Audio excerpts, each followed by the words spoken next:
여러분, 혹시 이런 생각 해본 적 있으세요? 지금 이 순간에도 누군가는 평범한 하루를 보내고 있는데 그게 그 사람의 마지막 평범한 하루가 될 수도 있다는 거요. 17살. 꿈을 향해 달려가던 한 소녀가 있었습니다. 모두가 사랑했고 미래가 빛날 거라 믿어 의심치 않았던 그 아이는 자기 방에서 음악을 듣다가 갑자기 찾아온 악마와 마주했어요. 그리고 그 악마는 14년 동안 우리 곁을 아무렇지 않게 걸어 다녔습니다. 오늘 제가 들려드릴 이야기는 일본을 충격에 빠뜨렸던 미제 사건, 그리고 그것이 가장 예상치 못한 방식으로 해결된 순간에 관한 것입니다. 지금부터 기타구치 사토미의 이야기를 시작하겠습니다.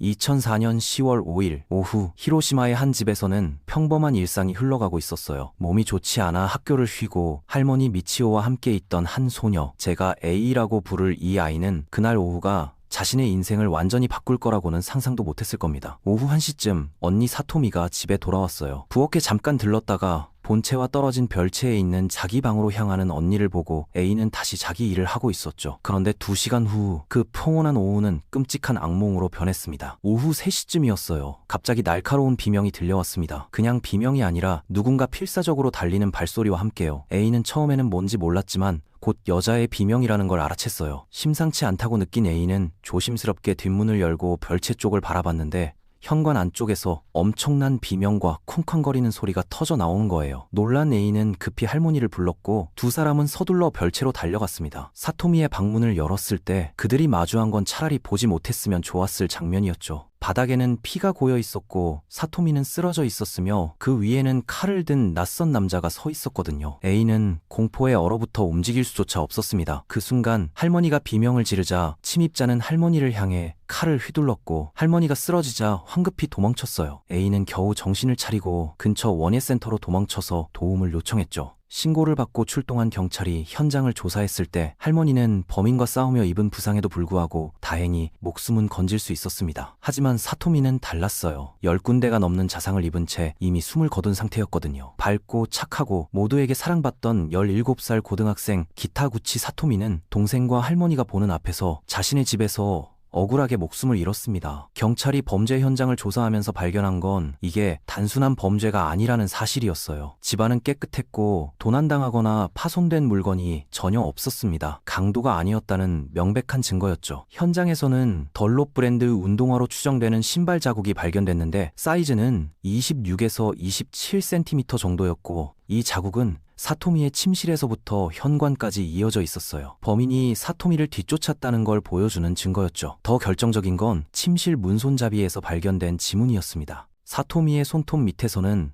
비듬과 함께 남성의 DNA도 채취됐고요. 흥미로운 건 사토미 방의 음악 플레이어가 여전히 작동하고 있었다는 거예요. 이건 사토미가 갑작스러운 공격을 받고 황급히 방에서 뛰쳐나왔다는 걸 의미했거든요. 이런 증거들을 종합한 경찰은 이걸 스토킹 범죄로 결론 내렸습니다. 범인은 집의 구조를 알고 있었고 사토미의 방으로 곧장 갔으니까요. 가족이나 이웃 혹은 학교 관계자 중에서 사토미에게 비정상적인 집착을 가진 사람일 거라고 추측했죠. 경찰은 즉시 대대적인 수사를 시작했어요. 집의 모든 부분을 샅샅이 뒤지고 모든 이웃과 행인들을 대상으로 수상한 사람을 목격했는지 물었습니다. 일본에서는 매우 드문 일인데 도로에 검문소까지 설치했지만 이 모든 노력에도 불구하고 새로운 정보는 나오지 않았어요. 사건이 평일 낮에 발생해서 대부분의 사람들이 일하러 나가 있었거든요. 동생과 할머니도 의료치료를 받으면서 경찰 조사를 받았습니다. 안타깝게도 할머니는 극심한 트라우마로 인해 해리성 기억 상실증을 겪으면서 일부 기억이 차단된 상태였어요. 하지만 어린 나이에도 불구하고 그 끔찍한 장면을 목격한 동생 A는 유용한 정보를 제공했습니다. 그녀의 설명에 따르면 범인은 20살 정도로 보이는 젊은 남성이었고 키는 약 65cm의 통통하거나 건장한 체형이었어요. 머리는 짧고 삐죽삐죽하게 서 있었으며 갈색으로 염색한 것처럼 보였고 얼굴은 둥글고 눈은 가늘었으며 여드름이 몇 개 있었다고 했죠. 이런 상세한 묘사와 DNA 증거가 있었으니 범인을 찾는 건 시간 문제처럼 보였습니다. 그런데 경찰은 데이터베이스에서 아무것도 찾아내지 못했어요. 2004년 당시에는 모든 사람의 DNA와 지문이 기록되어 있지 않았거든요. 기타구치 가족은 희망을 잃지 않았습니다. 수백 장, 아니 수천 장의 전단지를 인쇄해서 범인의 몽타주와 사건 정보를 담아 길에서 만나는 모든 사람에게 나눠줬어요. 사토미의 친구들도 방과 후에 기도하고 같은 전단지를 배포하며 도왔습니다. 경찰은 400건이 넘는 제보 전화를 받았고 사람들은 사토미와의 관계, 학교 친구들, 학원 정보 등을 공유했지만 어떤 정보도 수사를 진전시키지 못했죠. 2004년 12월 4일 기준으로 경찰은 여전히 110명을 조사하고 있었고 몽타주에 대한 312건의 정보를 받았지만 설득력 있는 단서는 하나도 얻지 못한 상태였습니다. 그렇다면 사토미는 어떤 사람이었을까요? 기타구치 사토미는 일본 히로시마현 하치카이치시에서 태어나고 자랐습니다. 그녀의 이름은 한자로 영리하고 똑똑하다는 뜻의 사토와 아름다움을 뜻하는 미를 합쳐서 만든 이름이에요. 부모님이 딸이 밝고 아름다운 아이로 자라길 바라는 마음에서 지은 이름이죠. 사토미는 가족에게 축복이었어요. 오랫동안 기다려온 땀이었고 아버지는 사토미를 안을 때마다 자신이 아이를 다치게 할까봐 두려웠다고 말할 정도로 소중히 여겼습니다. 17살이 되어서도 사토미는 가족의 행복만을 바라는 다정한 아이였어요. 이웃과 친구들, 가족 모두에게 사랑받았고 외모도 그녀의 착한 마음을 반영하듯 우아하면서도 귀여웠습니다. 사토미는 매우 밝은 성격을 가지고 있었고 언제나 귀 기울여 들어주는 좋은 청취자였어요. 거의 항상 웃고 있었고 사람들은 그녀를 배려심 깊고 활동적이라고 묘사했습니다. 수업과 동아리 활동에서도 적극적이었고 건축가가 되는 꿈을 이루기 위해 과학대학에 진학하려고 정말 열심히 공부하고 있었죠. 사건 발생 몇 달 후인 2005년 4월 4일 사건 6개월을 하루 앞둔 시점에도 경찰은 620건의 정보를 받았지만 여전히 용의자를 체포하지 못한 상태였습니다.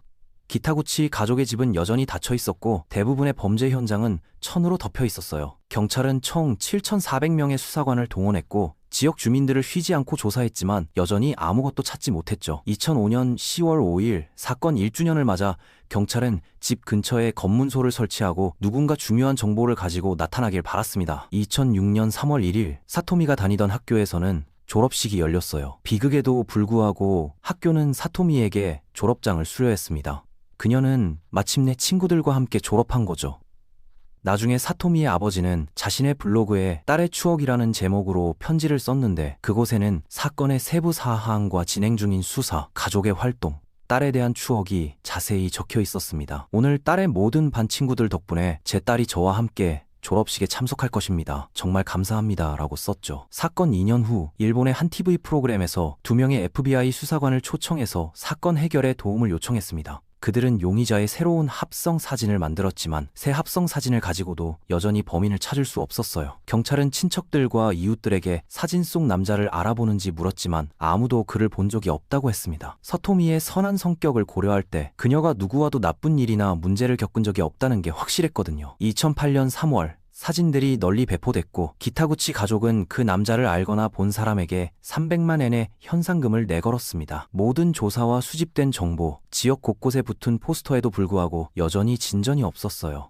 범인은 흔적도 없이 사라진 것처럼 보였고 이 사건은 히로시마의 미제 사건으로 분류됐습니다. 많은 TV 프로그램과 기사에서 다뤄졌고 사람들은 스스로 조사를 시작했지만 모든 단서에도 불구하고 범인은 어디에도 없었어요. 그런데 2018년 사건 발생 14년 후에 모든 게 바뀌었습니다. 2018년 4월 13일 야마구치현 우베시 경찰서에 한 통의 전화가 걸려왔어요. 한 남자가 난동을 부리며 동료의 허벅지 뒤쪽을 발로 찼다는 신고였습니다. 가해자는 카시마 마나부라는 35살 남성이었는데 성질이 괴팍하고 후배들을 발로 차면서 화풀이하는 걸 좋아하는 사람이었어요. 후배들이 더 이상 참을 수 없어서 경찰에 신고한 거였죠. 카시마 마나부는 경찰에 체포됐고 후배에게 사과하고 경찰서에 에서 일을 정리해야 했습니다. 사과를 한 후에도 경찰은 일본 법에 따라 마나부의 신원을 기록해야 했어요. 그런데 그날 경찰이 질문할 때 마나부는 계속 불안해 보였습니다. 눈동자가 불안정하게 움직였고 지문을 채취하려고 할 때는 손이 떨리고 땀을 흘렸거든요. 경찰은 이를 눈치챘지만 처음에는 그냥 무시하고 절차를 계속 진행했습니다. 데이터를 수집한 후 마나부의 지문을 데이터베이스에 입력했는데 결과는 충격적이었어요. 35살 남성의 지문이 오래된 미제 사건의 용의자 지문과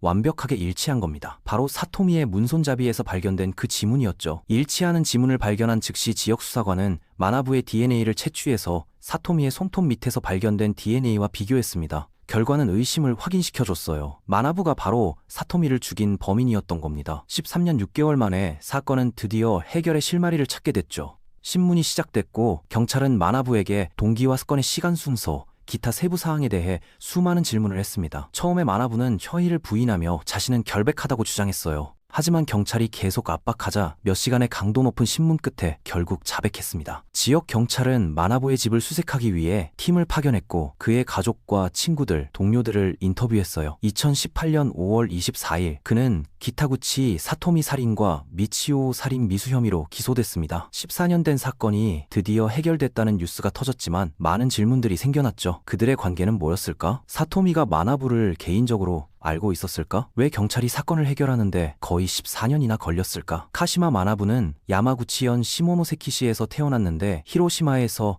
약 40km 떨어진 곳이에요. 그는 아버지의 친자식이 아니었고 어머니가 마나부의 아버지와 결혼하기 전에 다른 남자에게서 임신한 상태였습니다. 아버지와의 관계는 좋지 않았는데 아버지가 마나부의 학교와 동아리 활동을 독단적으로 결정했고 이것이 마나부의 나쁜 성질에 기여했어요.